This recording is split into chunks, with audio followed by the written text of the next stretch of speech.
Hi everyone, it's Tricia. I am Mama Swift, and I am here to do day 3 of Tech Week. It is Wednesday, August 18th. Yeah, I think I said that yesterday was the 18th, but it wasn't. It was the 17th, so please forgive me for that little snafu. Okay, today is day 3 of Tag Week, and what I'm doing today is 10 non-Yanny things about me. I know I had done this a while ago during one of my lives, but a lot of people don't watch my live, so I thought I would do it again. And I think I might have changed it up a little bit, so you might learn some new stuff even if you saw that. So if you're new here, welcome. If you're not new, then welcome back. I hope you're enjoying Tag Week. It's kind of fun. At least we're getting to know each other a little better. So, okay, let's go. 10 non-Yanny things about me. Number 1, I grew up in Massachusetts, if you didn't know that already. We grew up about 50 miles south of Boston. So we moved to Southern California in 2004. So we've been living here quite a while, but the accent just doesn't go away. They don't let me out much, so, you know.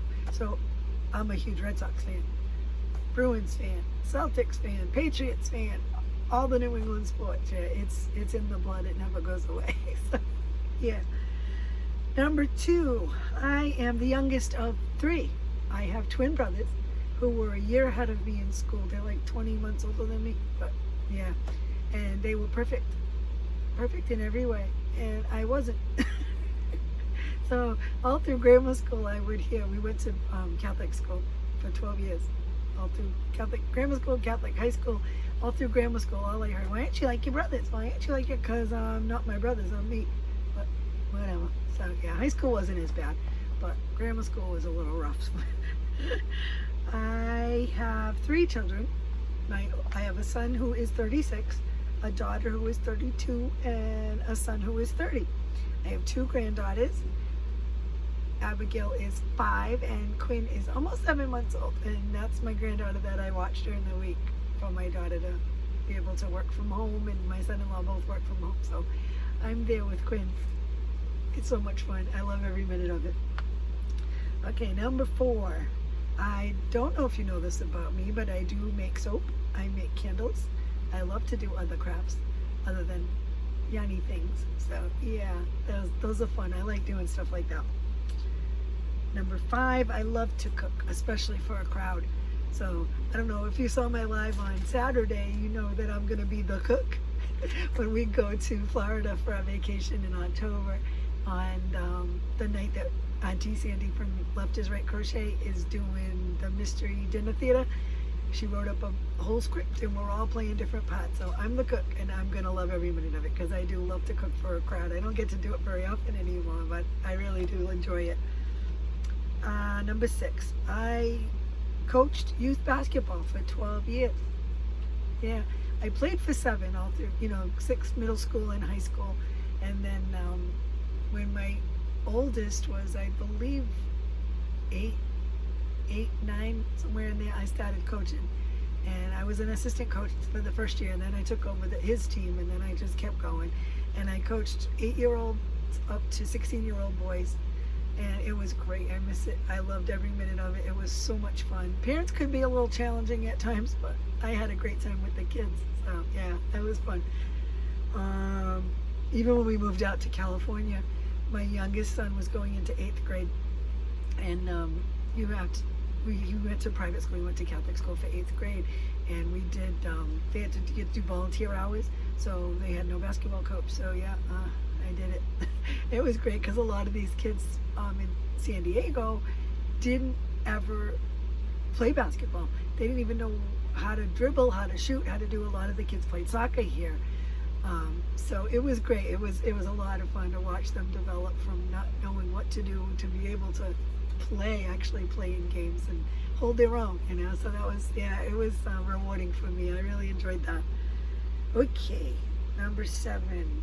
Oh, I also sew. I used to sew a lot more than I do now. One year for Christmas, probably about 20 years ago, I made 12 quilts, all machine done. But yeah, it was a lot. But we had a factory, not far from us, a factory outlet that they had an outlet store. It was a fabric factory, so we could go in and get all fabric by the pound. It was $1 a pound, anything. A lot of it was remnants, you know, and a lot of it had little imperfections here and there, but it was great for quilting because you're going to cut it all up anyway.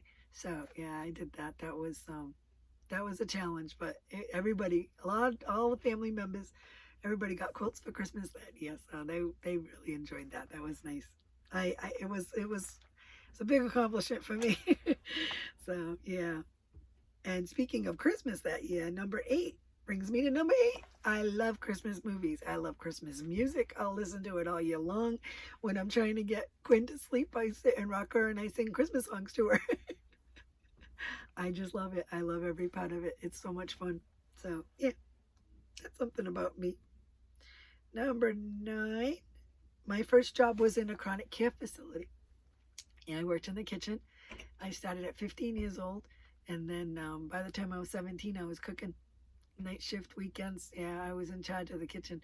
And that's where I learned to cook for a crowd. And it was rewarding. I think every teenager should work in a retirement facility or chronic care facility, a nursing home, rehab center, to see what it's like. Just to see. It gives you a whole new respect on our elder population and what they go through and how they kind of, a lot of them are just left there. No family members, no one comes visit. I mean, yeah, so it was very rewarding and it was eye-opening at a young age to see that.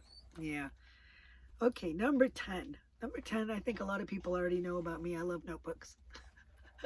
I use notebooks all the time. I have notebooks. I keep track, try to keep track, try to keep organized. Sometimes it's difficult, but yeah, I love notebooks. I can never get enough of them. I also write with pencil a lot because I make mistakes. So I have my little pencil sharpener that I just keep. It's got batteries and I just keep sharpening my pencils. So those are my 10 non-Yarny things. I am going to tag people that I think have not done this before because they're fairly new channels or haven't been on too long on YouTube. So this tag had gone around like 2 years ago. So a lot of seasoned podcasters have already done this, but a lot of us newbies that have only been on a year or so, I just made a year last week before. Yeah. So a lot of us newbies haven't done this. So I thought it would be great to get to know people a little better that are just starting out. So I'm going to tag Jan from an Alaskan Crafter.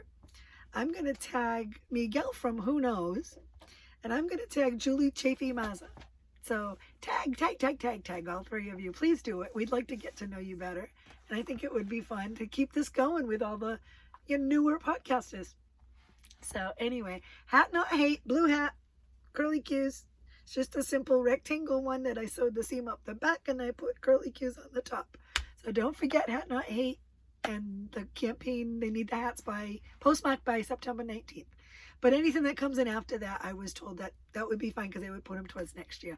But they really are trying to reach the goal this year. So let's keep going with it. Okay. Okay. And that's it for today. I will see you tomorrow with another tag. Thank you for joining me. Thank you for inviting me into your home with all the channels you have on YouTube. The choices that you have that you come watch me really does mean the world. So stay safe. Have a great night. And I will see you tomorrow. Bye-bye.